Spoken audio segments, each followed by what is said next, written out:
What's going on, everybody? Ronnie Withager here doing another financial focus group webinar. I really want to talk to you guys and kind of build upon what we talked about last time, and that was our budgets, our net worth, and how we can do some things that will help our net worth and also help some of the burden that maybe our budget's bringing upon us. And again, I just want to always preface this by saying I'm not perfect with budgeting, but there are several things that I have done and that's really helped me to grow my net worth and has helped me to have some financial flexibility, financial freedom, and so I want to just continue to give you guys some of those pointers, and hopefully you find it useful. I did get a lot of good feedback from my last presentation that I did, and so as long as I'm getting good feedback, I'm going to continue to try to give you guys information. All right, so today I'm going to talk about a concept that all of us have problems with, especially in America, and the concept is needs versus wants.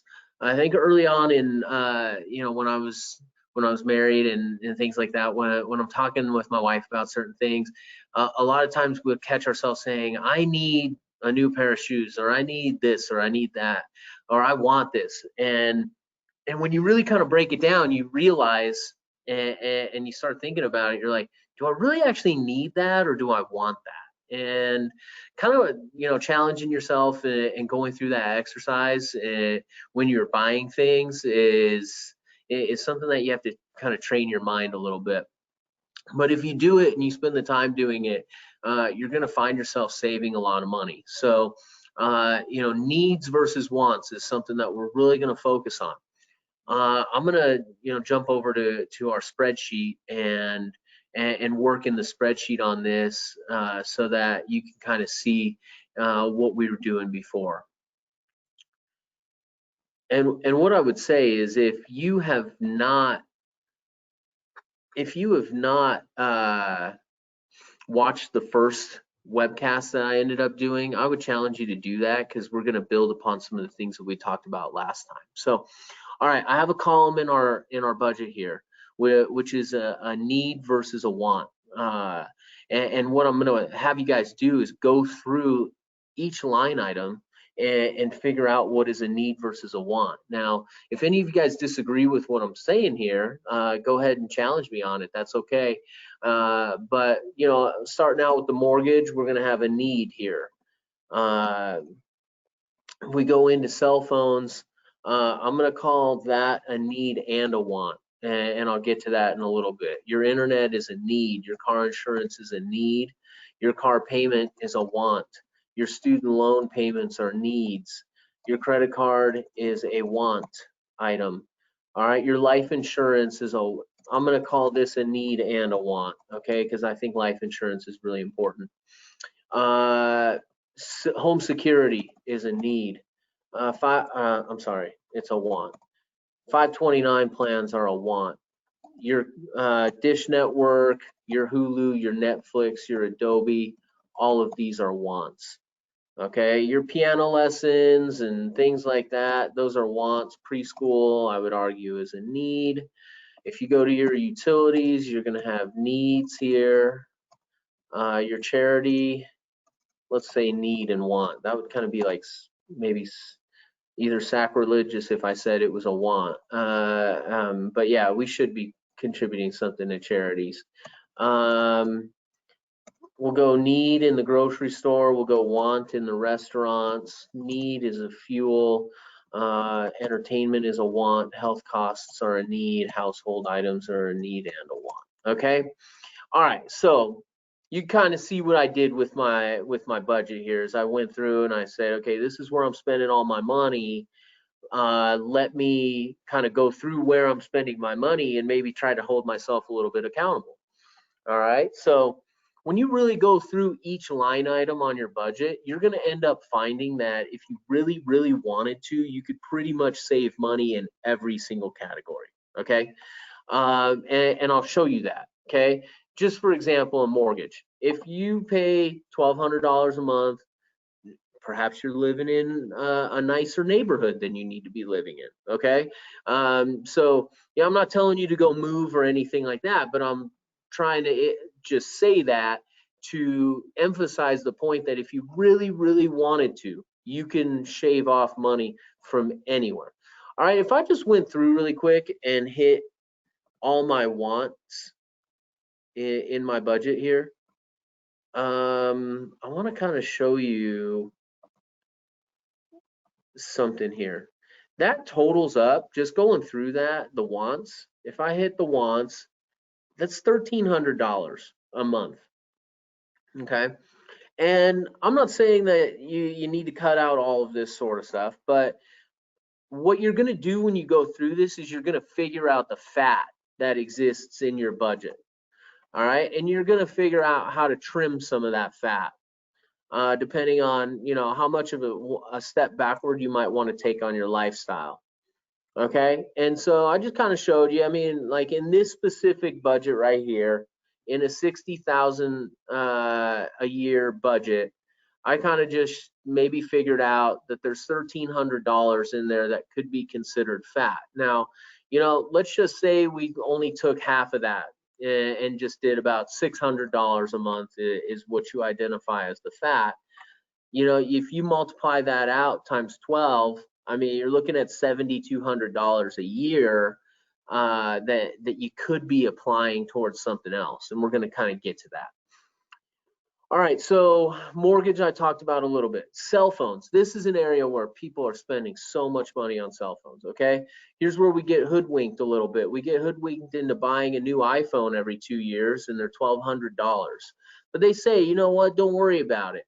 We're just going to add 40, 50 bucks a month to your bill, and next thing you know, you're spending like $200+ a month on your phone bill with Verizon when, you could be at Boost Mobile or a lesser network paying half. Okay, so everybody could cut money out of their telephone bill.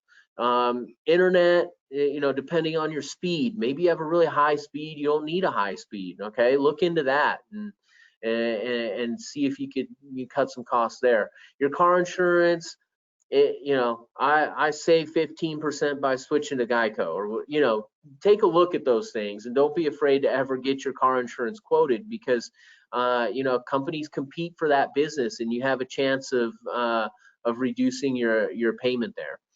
A car payment, okay. I'll just say that people that I know that are really financially successful haven't always had the brand new car. There's been times where I'll just tell you, I drove a Toyota Corolla that had over 200,000 miles on it, and in my office I had like the second worst car in the office. Okay, and I was the boss too. So you don't really actually need to have a car payment. Okay, that's a total want. There's nothing stopping you from going out and buying a $1,500 or $2,000 Toyota Corolla that will get you to point A to point B. All right, student loans, you're gonna have to pay those. Your credit card. All right, we tend to spend a lot of money on credit because we want stuff right now. When I talk to anybody about building credit, I say, yeah, have a credit card, but always pay it off at the end of the month, and don't spend it on stuff that you don't really actually need. Okay, so, but we love new clothes, we love new shoes, we love shopping on Amazon and buying things that we don't really need, and so we run up credit card balances. I'm a good believer in life insurance. Everybody should have life insurance, but then we get into some of the stuff that we don't really actually need, and that's security, 529 plans for colleges, your cable bill. I still have a friend that was spending $300 a month on Dish Network and internet. I mean, we do not need that. There are so many resources online. Cut some of this stuff out. You don't really actually need it. I like to keep the house pretty cool, but I have friends who keep their thermostat at 80 degrees even during the summertime, and their energy bill's pretty low. So look into that kind of stuff. I'll kind of jump down to food. I guarantee almost everybody who listens to this is overspending on food, restaurants, and alcohol. Okay, we overspend so much money on that we're literally eating ourselves out of financial freedom. Okay, so I got no doubt that everybody can improve that area. If you have a gas guzzler vehicle, that you get something more fuel efficient, and maybe you could save money on fuel. Entertainment, cut some coupons, buy one get one frees. There's just different things like this, guys, that we are able to do so that we actually can still live happily. I'm not asking anybody out there to go suffer or to bring their lifestyle back to where they're suffering. But what we really want to get to is wanting to be able to be financially free. We want to be able to have an emergency account.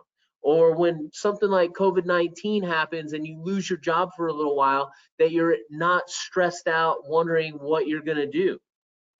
That is the freedom that we're trying to really get to. And I'm a big believer in a couple things. All right. Number one, I'm a big believer in staying out of debt. Okay. You got to be able to stay out of consumer debt. All right. And then number two, I really, really think that it is so important to be able to buy a home. All right. About 60% of the country owns a home, adults own a home. Okay. But there's a lot of people who don't own a home. Real estate values consistently climb. It's such a great investment and does so much for your net worth. Now, I know what a lot of you guys are going to say. A lot of you are going to say, well, I don't have good enough credit to buy a house, or I don't have the down payment to buy a house. All right. That's why we're talking about trimming this fat right now. If you're sitting there and you're like, hey, I already have a house. I already have my consumer debt paid off. I have my cars paid off, Ronnie. All right. I'm talking to you about getting a second house. I want you to have a rental property. I want you to have money that you can invest into the stock market and really look at some certain investments that you could do to be able to grow that net worth or grow your savings account. Okay. And if you do have your house, I want you to pay your house off too. Okay. Look at that as something that can save money. I'm consulting with people on this kind of stuff consistently. And you know what? There's people out there that make a lot of money and don't really know where it all goes. They don't have a lot to show for it. So this is the exercise that we're really going through right now. To build on that a little bit, a lot of the stuff that I've put on here that are wants, I want you to have that stuff. Okay. But I want you to have that stuff when the time is right. Okay. And you got to be able to hold yourself accountable, trim some of that fat for a while, and get rid of some of these things that are really holding you back from that flexibility and that freedom. All right, so let's just go through that. A couple things. Hey, you know what? I can't get out of debt. Well, I just showed you through this budget right here. I showed you, and you'll see it in your own as well, all the stuff that are wants. If we ended up going through, we figured out $600 conservatively a month that you can apply towards those credit card payments. So when you save that first $600 because you're not eating out at restaurants and you didn't pop off to the bar a couple times last month, or you turn the thermostat up to 80 and you save that money, then when you stick it towards your credit card and you make those extra 2 or 3 payments, you're going to start seeing that credit card balance dwindle down. All right. If you really wanted to buy a house, for example, okay, and you got that $600 extra and you start saving that, you have to save that for a year until you have enough money for a down payment on a home. All right. So that's why I kind of use that mantra. We're going to take a step or two back, but then you're going to take 2, 5, 10 steps forward on this. Okay, so that's what going through, identifying your needs and your wants, that's really what this is going to do for you. I'm going to come back on the video camera. I really can't emphasize the happiness enough that comes from this. Okay, it really does take a sacrifice, but when you make that sacrifice and you come back into and you come back and you start noticing yourself saving that money, you're going to be so happy that you're saving that money. When you notice yourself getting out of that credit card debt, you're going to be so happy that you're getting out of that credit card debt. Okay, and it's going to give you freedom. You're going to feel a burden off your shoulders, and once that happens, and the negative things of life come, the negative things in life are going to come. You're going to actually have the money to where you can take care of yourself and your family, and not have to really feel that stress that comes along with the negative things that come and happen in our lives. They're always going to come, and we are making the decision every single day if we're deciding to be prepared for it or not.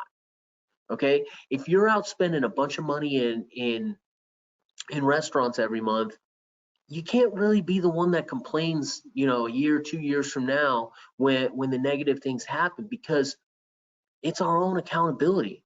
This is our own financial situation. We need to be the ones that are taking control of that situation. And once you take control of that situation and you're in charge of it and you're accountable and you know your numbers and you've set your goals, now all of a sudden you're not sitting on one house. You're buying a second house. You have money in a savings account so that when you need 4 new tires on your car, you can just go buy them and not have to put it on a credit card and pay 19% interest on that credit card. Okay? You've taken control, and that's what I'm challenging everybody to do, is to be smart with their budget, to be accountable with their budget. I still want you to have fun and enjoy your life, but I want you to make some sacrifices that fit you and your family, set those goals, monitor those goals, and then once you accomplish those goals, feel the happiness that comes along with that. You will be happy, and I've known that because I've seen it in my own life. As I have made those sacrifices and done things a certain way, I've noticed the happiness that comes from it. So that's what I want to leave you with today. Smart budgeting, know your numbers. If you haven't watched the first webinar, watch the first webinar in conjunction with this. Like and subscribe to my channel, and I'm going to keep doing more videos like this for you guys. Appreciate y'all. Have a good one.